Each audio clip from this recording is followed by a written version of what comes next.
Boa noite, meus irmãos. Aproveitando a palavra de abertura, em meados do século passado, nós vemos a figura de Gandhi repousar no mundo em um período muito conturbado, um período belicoso, onde os homens se agrediram e o mundo dividira-se em duas partes. A violência dos corações parecia não ter fim. A ciência voltada aos armamentos, à destruição, as bombas atômicas surgindo em nossa realidade, muitos temerosos em que toda essa violência humana viesse a pôr fim ao nosso próprio planeta. Mas Jesus havia dito que não nos deixaria órfãos. E no meio do aparente império da violência humana, Ele nos manda Gandhi. Gandhi nasceu em uma comunidade hindu. Gandhi não se dizia cristão. Com o transcorrer de sua existência, após começar a vivenciar toda a prática da não violência, contrapondo a realidade daquela época, como a nos ensinar o caminho verdadeiro para Deus, Gandhi sequer se dizia de alguma religião. Certa feita, disse a frase, aqui posta inicialmente, que se todos os livros sagrados do mundo se perdessem e apenas sobrasse o Sermão da Montanha, em verdade nada se perderia. Em resposta a essa frase, a entrevistadora na época pergunta para Gandhi se ele era cristão. E se ele não era, por que então ele não era cristão, já que reconhecia a sublimidade do Sermão da Montanha? E Gandhi responde: se todos os cristãos seguissem o cristianismo, então eu seria cristão. Essa frase de Gandhi reforça a necessidade de nós vivenciarmos o cristianismo, porque o cristianismo ele não é simplesmente palavras soltas, escritas, bonitas de serem repetidas, mas ele é em verdade uma filosofia de vida, e para entendê-lo devemos vivenciá-lo. Gandhi compreendia o cristianismo e não se dizia cristão. Gandhi compreendia a elevação moral que está no Sermão da Montanha. O Sermão da Montanha está entre o capítulo 5 e 7 do Evangelho de São Mateus. Podemos dividi-lo em duas partes. A primeira, as bem-aventuranças. A segunda, uma série de exemplificações que Cristo nos coloca para vivenciarmos as bem-aventuranças. É como se na primeira parte Cristo nos listasse as qualidades morais necessárias para que o espírito viva com Deus. E na segunda parte, explicasse para todos aqueles que se predispõem a seguir o Cristo, que se predispõem a seguir as bem-aventuranças, explicasse tudo o que estes passariam no mundo. É nesta segunda parte que vemos a passagem da porta estreita, Cristo nos dizendo as dificuldades de seguir o caminho correto, porque larga e ampla é a porta que leva à perdição. É nesta segunda parte que Jesus fala do não julgueis para não serdes julgados, nos mostrando que nós devemos ser firmes em amar e servir ao próximo, e enquanto estivermos nisso, não caberá espaço dentro de nossas mentes e corações para julgarmos o outro, a fim de decidirmos se iremos ajudá-lo ou se iremos condená-lo. Na segunda parte é que Jesus nos fala para nos acautelarmos dos falsos profetas, porque muitos dirão: Cristo está aqui ou Cristo está ali, exortando-nos à prática real do cristianismo e não apenas falarmos dele, por maior que seja a nossa capacidade mnemônica de decorar os versículos, de decorar as questões do livro dos Espíritos. É no Sermão da Montanha que Jesus nos exorta para não amontoarmos tesouros da terra, mas sim tesouros do céu.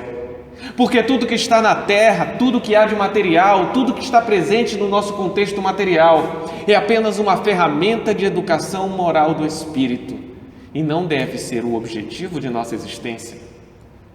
É no Sermão da Montanha que ele nos fala que não se pode servir a dois deuses. Não podemos servir a Deus e servir ao nosso ego. Não podemos ser altruístas e egoístas ao mesmo tempo. É ainda aí que Jesus nos explica como interpretarmos as leis antigas para o povo judeu. Ele nos diz que não veio destruir as leis, mas sim colocá-las à execução, levá-las ao bom entendimento. Novamente, nos falando que as religiões, as teorias moralizantes do mundo são todas úteis. O problema está na deturpação que nós fazemos das interpretações delas, inclusive do cristianismo. E é ainda aí que Jesus nos ensina a orar, exemplificando a conhecida oração dominical do Pai Nosso. Não por uma repetição de palavras, mas pela profundidade dos ensinamentos que há nela. Há uma série de citações, uma série de exemplos no Sermão da Montanha, em que Jesus chama aqueles que pretendem ser discípulos à responsabilidade de desenvolver em si todas as virtudes necessárias para alcançar o reino dos céus.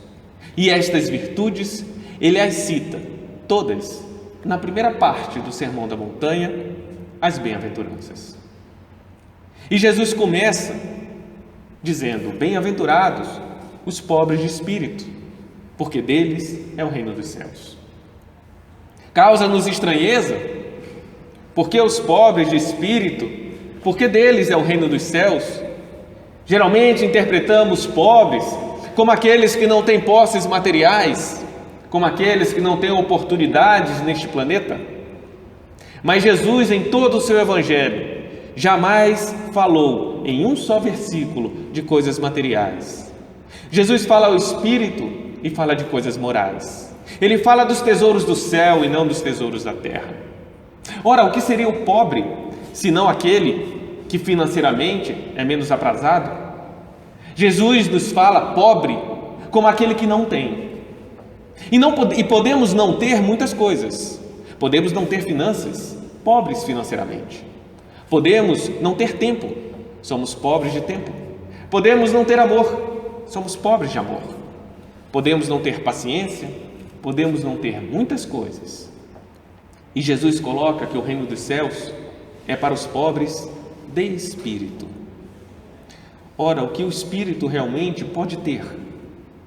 Acaso podemos ter qualquer elemento material que está em nossa volta? Podemos ter um carro? Podemos ter uma casa? Podemos sequer ter os nossos corpos? Se fosse posse nossa, ninguém os tiraria de nós contra a nossa vontade. Nossos próprios corpos não são de fato nossa posse, porque eles nos são tirados sem que nós queiramos. Nossas falhas também não são nossas posses, porque o nosso destino é eliminar todas elas de nossos corações. O Espírito, em verdade, apenas possui virtudes. Ainda as estamos desenvolvendo, mas uma vez conscientes, uma vez aprendido as virtudes, jamais as esqueceremos para toda a eternidade. E Jesus fala: os pobres de espírito.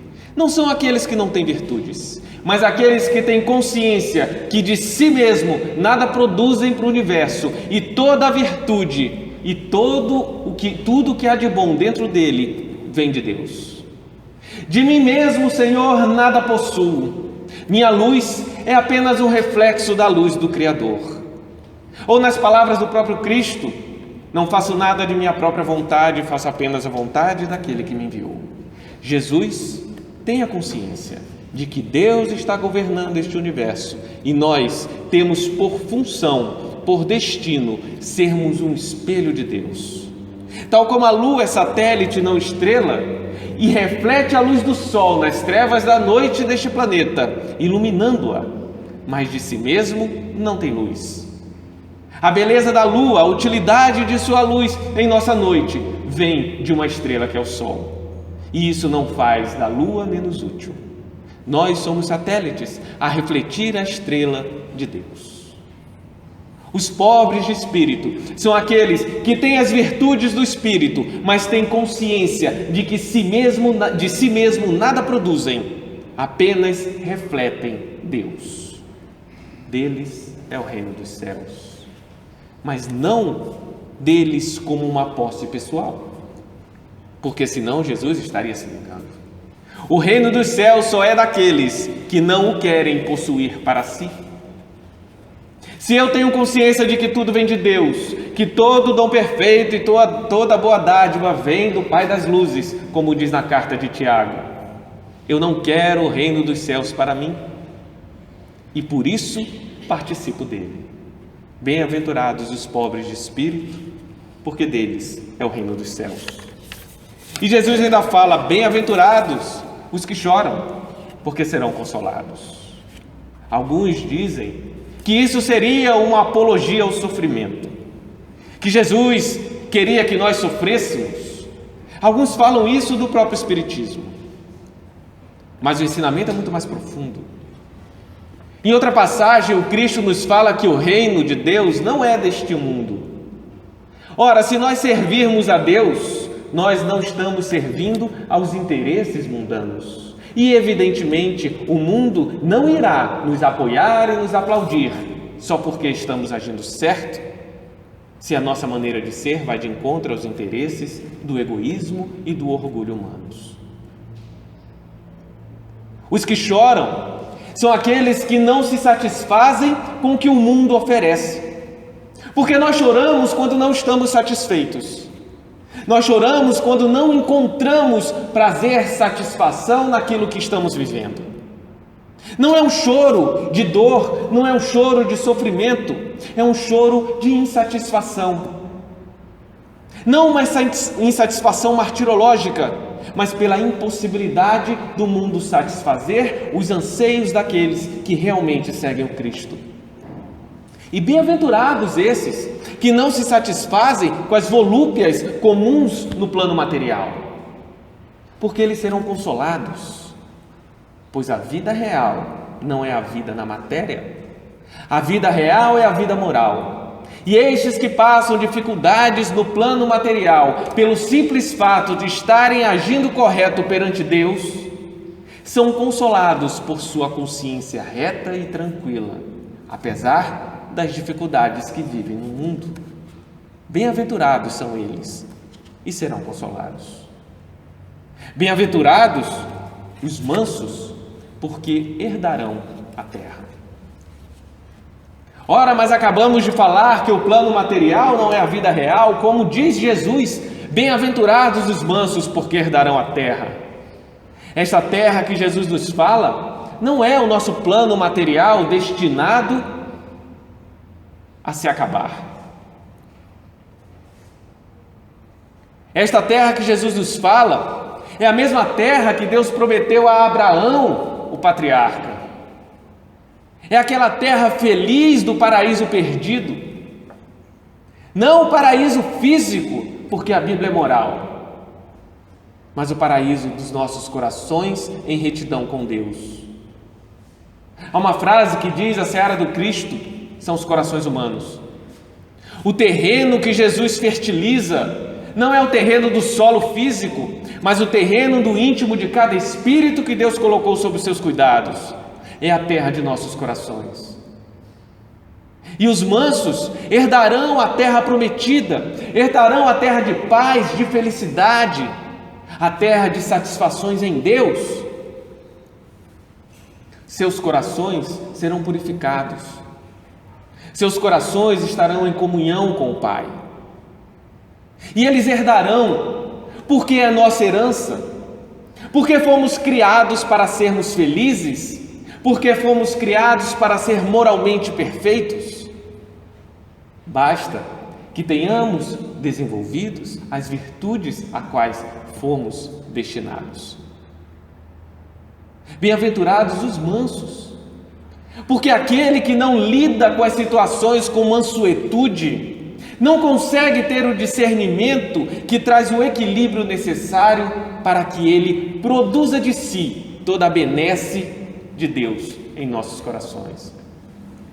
Quando estamos preocupados demais, quando estamos em desespero, quando estamos nervosos, quando estamos raivosos, quando estamos magoados, nós não conseguimos agir com esta mansidão de equilíbrio dentro de nós, porque estamos mais preocupados conosco do que com as dádivas de Deus, porque estamos mais preocupados em resolver as nossas questiúnculas íntimas do que em produzir para o reino dos céus, porque nos voltamos egoisticamente para os nossos próprios corações como se fôssemos vítimas do universo, em vez de nos voltarmos para o universo com a predisposição íntima de colaborarmos com a harmonia dele. E não encontramos esta mansidão íntima, e sem a mansidão íntima, o nosso foco sai de Deus e passa a ficar em nós. E se o foco não está em Deus, nós não conseguiremos produzir para Deus, produzir virtudes e qualidades morais. E sem isso, como a terra de nossos corações será a terra que Deus prometeu a Abraão? Como a terra de nossos corações será uma terra fértil de bons frutos? Porque a árvore se reconhece pelos frutos. Bem-aventurados, diz Jesus, os que têm fome e sede de justiça, porque serão saciados. Vemos interpretações variadas que encontram nesta passagem do Cristo a justificativa para a violência humana.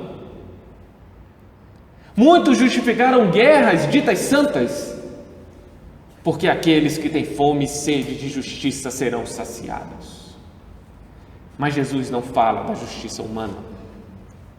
Os evangelhos não falam de homens para Deus, mas fala de Deus para os homens. É uma apresentação de toda a moralidade sublime do Cristo. E quando ele fala de justiça, ele não está falando dos nossos poderes judiciários, dos nossos sinédrios, dos nossos julgamentos humanos, tão imperfeitos ainda na nossa condição. Jesus fala da justiça divina. E a justiça divina tem um funcionamento que não é o mesmo do funcionamento da nossa justiça atual. Nós, espíritos ainda iniciantes no processo de compreensão das leis universais, precisamos da punição para entender o que é correto. Mas a justiça divina não trabalha com punições, ela trabalha com a educação. Ela trabalha com a educação moral. Ela vê não como um delinquente aqueles que erram, mas vê como um aprendiz que não conseguiu absorver a lição moral. A justiça divina sempre dá oportunidades para aqueles que ainda não compreenderam como seguir o Pai. A justiça divina consola aqueles que recebem as consequências naturais dos próprios atos. Porque nós influenciamos o ambiente que nos influencia o tempo inteiro. E se eu ajo mal, eu influencio de forma negativa todo o meio do qual eu mesmo estou inserido e recebo suas consequências. Isto não é punição de Deus. Deus vai auxiliar aquele que ainda não compreendeu essa verdade. Essa é a justiça divina. É uma justiça de educação, é uma justiça de auxílio, é uma justiça que busca trazer aqueles que ainda estão na injustiça para a justiça, para serem justos, para serem colaboradores ativos e conscientes da criação. Então Jesus fala: bem-aventurados os que têm fome e sede de justiça, porque serão saciados. A figura é profunda. Nós temos fome e sede no plano material para comermos e nos alimentarmos, e isso nos manter vivos, materialmente falando. Levando isto para o contexto moral, bem-aventurados os que têm fome e sede da justiça divina, aqueles que pautam a sua vida, que vivem em prol da justiça de Deus, aqueles que se alimentam da justiça divina, da qual a sua vida é mantida por fome e por sede na justiça do Criador. Somos nós pautando a nossa existência no que é correto, no que é justo. Nós estamos em um processo de caminhar para lá. Jesus nos mostra onde vamos chegar e onde devemos chegar. Cabe a nós caminharmos. Cabe a nós, espíritos conscientes. Cabe a nós, aqueles que se voluntariam a ser discípulo do Cristo, agirmos o mais correto possível de acordo com a nossa consciência e a nossa capacidade de vermos o que é correto e o que não é. Se algo da minha consciência aponta que o que eu estou fazendo não é o correto, não faça, ainda que isso lhe traga dificuldades no contexto material e social.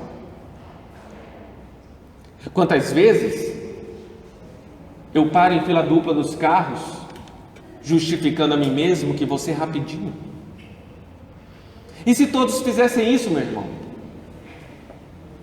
Quantas vezes desobedeço alguma regra social, justificando com foco apenas em mim? E se todos pensassem isso?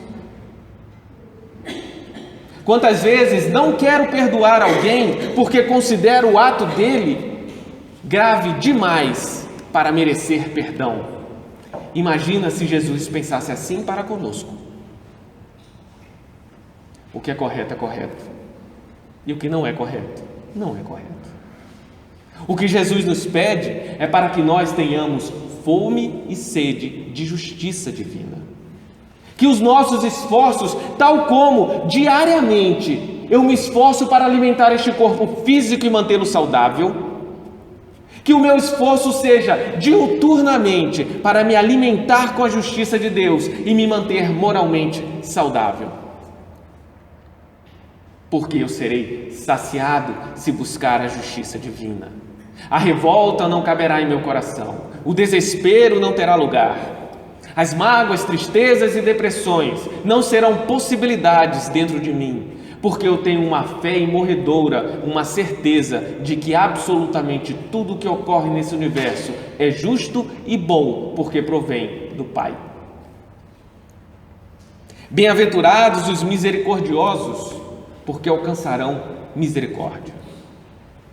Ora, mas todos não têm a misericórdia de Deus? Deus acaso faz acepção de pessoas? Evidentemente que não. Jesus nos fala que bem-aventurados, felizes são os misericordiosos, porque alcançarão a misericórdia divina, não porque Deus não lhe dispensa, não lhe trata com misericórdia, mas é porque aquele que não age com misericórdia não conhece a misericórdia e, portanto, não perceberá a misericórdia divina em suas vidas. Por mais que Deus haja misericordiosamente para com ele, o que ele conhece é o egoísmo e o orgulho, e não a misericórdia verdadeira. Deus nos age com misericórdia quando coloca em nossas vidas algum irmão que passa dificuldades, que não nos compreende, que nos agride, que nos calunia. Porque nós temos condições de mostrar a Ele Jesus. Não por palavras, porque Ele não me enxerga, Ele não me ouve, perdão. Mas quando alguém está com ódio de você, meu irmão, o único pensamento desta pessoa é você. Ele não enxerga mais ninguém na vida. Ele está com ódio de você. O foco da vida dele é você. Ele sabe todos os seus passos, sabe todas as suas palavras. O pensamento diuturno dele está focado na sua pessoa. E então Jesus lhe pede: meu irmão, mostre a ele o que é ser cristão. Apresente a ele um coração voltado para Deus. Ele não lhe ouve, mas lhe observa 24 horas por dia. Paulo de Tarso sabia disso. Na primeira vez que Paulo foi preso, conta-nos o livro Paulo Estevão, que ele, ao adentrar aquela cela mal cheirosa, lodacenta, fria, ele em momento nenhum reclamou que estava sofrendo injustiças, porque o ponto de vista dele é de misericórdia. Então ele olha para o lado, vê 3 prisioneiros que cometeram crimes gravíssimos para aquela época e estão ali presos esperando a morte física. E Paulo, ao invés de olhar para si e se achar injustiçado pela divindade, ele olha para aqueles irmãos que estão desviados do comportamento retilíneo e agradece a Deus em uma oração sincera ao Cristo, porque agora finalmente ele lá dentro daquela cela tem a oportunidade de apresentar Jesus àqueles corações desviados que tanto necessitam conhecer Cristo. Enquanto ele estava lá fora em liberdade física, ele não tinha essa oportunidade de levar a consolação do cristianismo a quem mais precisava. Isso é misericórdia. Nós pensaríamos, talvez, que estamos em uma situação difícil e injusta e nossos corações se revoltariam. Paulo procurou praticar a lei do amor e, por misericórdia, agradeceu ao Cristo a sublime oportunidade de servi-lo. Bem-aventurados os misericordiosos, porque reconhecerão a misericórdia que lhe é dispensada todos os instantes. Bem-aventurados os puros de coração, porque verão Deus. É possível vermos Deus? Nossos olhos não veem apenas aquilo que reflete a luz, ou seja, a matéria. O que seria ver Deus? Por acaso, quando desencarnarmos, teremos a capacidade de ver cara a cara a face do Criador? É claro que não, porque sequer forma há no Criador. É ilimitado e infinito. Mas ver tem o seu simbolismo. Quando vemos alguma coisa, quando virmos alguma coisa, nós o identificamos, nós o reconhecemos, nós sabemos quem é, porque eu o vejo, eu o identifico. Ver Deus é identificar Deus, é saber que Ele existe, é ter certeza de quem Ele é. Deus não é uma figura imaginária que nós contamos em belas histórias. Deus é real. Deus é o Criador, está vivo e atuante em todos os instantes de nossas vidas, em todos os lugares deste universo.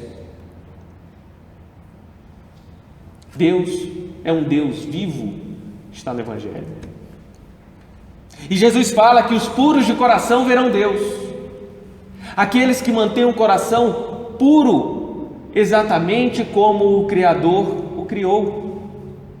Sem as sujidades naturais da nossa evolução, sem o egoísmo que faz com que vejamos mais a nós do que ao Criador, sem o orgulho que nos cega, interpretando as coisas que nos acontecem como se fossem agressões a nós ou como se estivessem orbitando em torno de nossa personalidade. Ver Deus é saber que Ele faz tudo por todos de igual forma, é não nos considerarmos uma criação à parte, mas sim parte da criação. Nós somos parte de uma coletividade. Ou eu ajo para a coletividade, ou eu ajo para mim, ou eu ajo para o todo, ou eu ajo para uma parte apenas, tão pequena quanto todas as outras infinitas partes da criação de Deus. Ou eu colaboro com Deus, ou eu colaboro comigo. Os tesouros que eu busco é dos céus ou da terra. Se mantivermos o coração puro, no esforço incessante e diário de retirarmos de nós tudo aquilo que atrapalha a nossa visão purificada e perfeita do Criador, nós conseguiremos vivenciar Deus em toda a sua plenitude, tal como o próprio Cristo o vivencia. Bem-aventurados os pacíficos, porque serão chamados filhos de Deus. Todos nós somos filhos de Deus, mas o filho verdadeiro, o filho da parábola do filho pródigo, não é aquele filho que sai de casa fugindo do pai para viver a vida pela sua própria cabeça. O filho verdadeiro, o filho reconhecido, aqueles que serão chamados filhos de Deus, é o filho que segue o pai, é o filho que admira o pai, é o filho que sabe que o pai é superior a ele, é o filho que sabe que o pai é mais sábio, é o filho obediente, é o filho sincero, é o filho sensato. Para sermos, neste sentido, filhos de Deus, devemos seguir Deus, devemos aceitar a sua vontade, Devemos cumprir os seus desígnios, porque Ele é Pai, Ele é superior, Ele é mais sábio, Ele é perfeito e eu não. Por isso Jesus fala: bem-aventurados os pacíficos, porque estes serão chamados filhos de Deus. Porque Deus não é um Deus de guerra, Deus trabalha para todos de igual forma. E os pacíficos fazem exatamente isso, porque toda violência provém do egoísmo. Quando eu penso em mim e não no outro, eu me defendo do outro de forma violenta. Eu o ataco para que ele não me ataque. E Deus não ataca ninguém. Aqueles que seguem Deus são naturalmente pacíficos, porque pensam no próximo, tanto quanto pensam em si. E Jesus continua: bem-aventurados os que sofrem perseguição por causa da justiça, porque deles é o reino dos céus. Ele termina as bem-aventuranças novamente falando: porque deles é o reino dos céus. Aqueles que sofrem perseguição por causa da justiça. Não que busquemos a perseguição, mas porque busquemos ser corretos, justos, a justiça divina, e tenhamos a coragem de ultrapassarmos as perseguições que o mundo nos dará. Perseguições em formas de calúnias, perseguições em formas de não perdão, de não reconhecimento, pessoas que podem dificultar a nossa caminhada, mas não a julgarei, caminharei apenas. Não paralisarei o meu serviço da semeadura cristã, não deixarei de semear o cristianismo apenas porque fui contrariado, apenas porque alguém está agindo contra mim. Este, tal como o exemplo de Paulo, precisa da semeadura e está posto em meu caminho, porque Jesus confia que eu posso fazer algo de útil apresentando o Evangelho a Ele, por palavras ou por exemplos. Bem-aventurados os que têm a coragem de passar as injustiças aparentes do mundo, sem deixar de seguir a justiça verdadeira de Deus. E Jesus termina, após ele citar todas as virtudes das bem-aventuranças, e antes de iniciar a segunda parte, exortando-nos para tudo que temos que passar, avisando-nos as dificuldades que o verdadeiro cristão, o candidato a discípulo do Cristo, pode passar. Ele termina assim: bem-aventurados sois vós, quando vos perseguirem e vos caluniarem, e disserem falsamente todo mal contra vós por causa de mim. Alegrai-vos e exultai, porque grande é a vossa recompensa no reino dos céus, pois assim fizeram os profetas que foram antes de vós. Bem-aventurados sois vós quando vos perseguirem, caluniarem e disserem falsamente todo mal contra vós, por causa de mim. Felizes são porque vocês estão sendo perseguidos por causa de Jesus. Ser perseguido por causa do Cristo, ser contrariado e ter sua vida com dificuldades por causa do Cristo, não é porque você está falando de Jesus, mas é porque você está agindo corretamente. Nós pensamos às vezes em situações muito complexas. Pensemos em coisas simples. Deixemos, por exemplo, de mentir. Quantas vezes faltamos com a verdade em nossa vida? E experimentaremos a incompreensão daqueles que esperam que a gente minta. Pensemos em atitudes pequenas. Vamos deixar de falar palavras torpes. E perceberemos que alguns não nos compreenderão e viraremos chacota. Você está querendo ser santo agora? Está querendo ser bonzinho? E seremos, talvez, humilhados no grupo de amigos?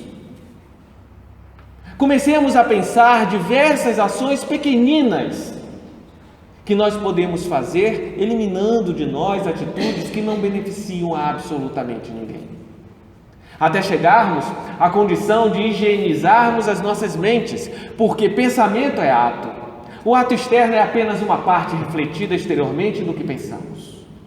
E se imaginarmos os desencarnados que estão ao nosso redor, sendo influenciados pelo que pensamos, teremos noção da responsabilidade que temos perante o que criamos ou o que influenciamos nas mentes que estão ao nosso redor.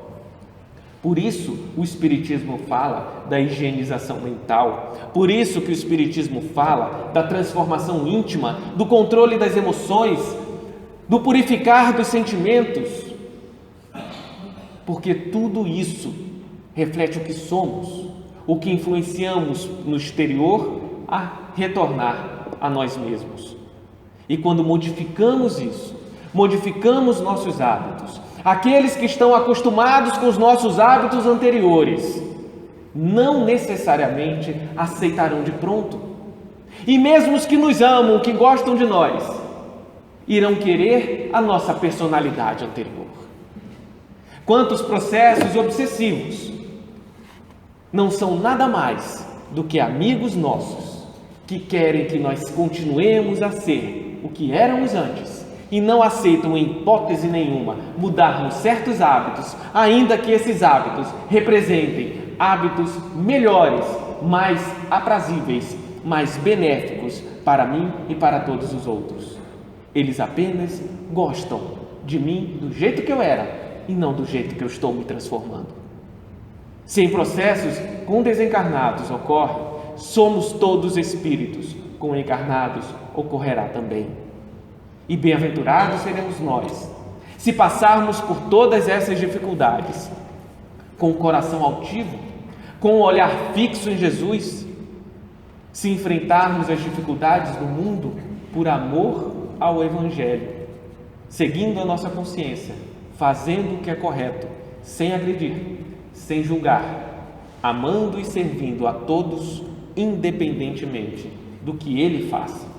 Porque o que Deus me pede não é que eu controle as ações dos outros, mas que eu controle as ações do meu próprio coração. Que Deus nos abençoe.